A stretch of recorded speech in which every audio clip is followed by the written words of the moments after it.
Welcome to the final reflection on Holy Week. Today we're thinking about Holy Saturday. As evening approached, there came a rich man from Arimathea named Joseph, who had himself become a disciple of Jesus. Going to Pilate, he asked for Jesus' body, and Pilate ordered that it be given to him. Joseph took the body, wrapped it in clean linen cloth, and placed it in his own new tomb that he had cut out of the rock. He rolled a big stone in front of the entrance to the tomb and went away.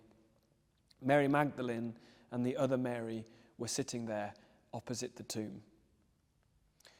Holy Saturday, liminal space between the now and the not yet. I loved the music of Bob Dylan as a teenager. My love for Dylan's music came before I had a spiritual experience that changed my life and led me on the course that I now find myself.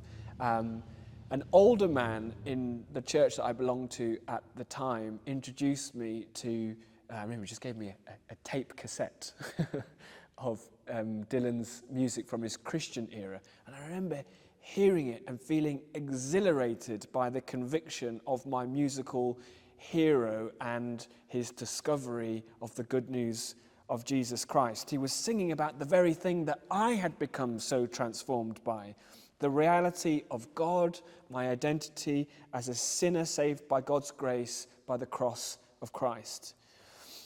And it's tempting to use a lyric from that time as I think naturally on Holy Saturday.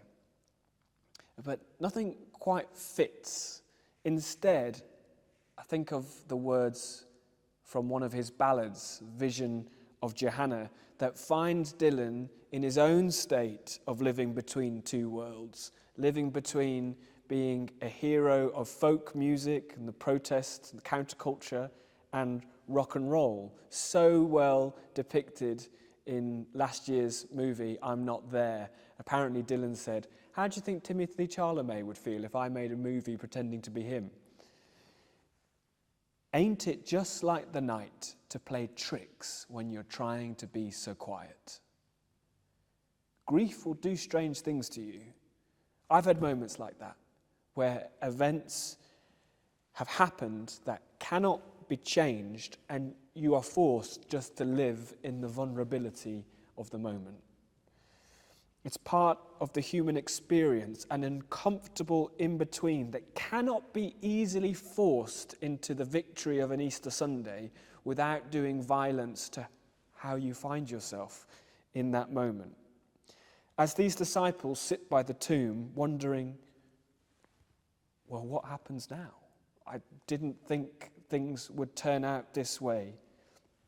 Easter Saturday is the archetype of the in-between. A holy silence, awaiting for what? So many of us find ourselves here, a diagnosis, a death, an end of a job, a relationship, or a dream. What happens now?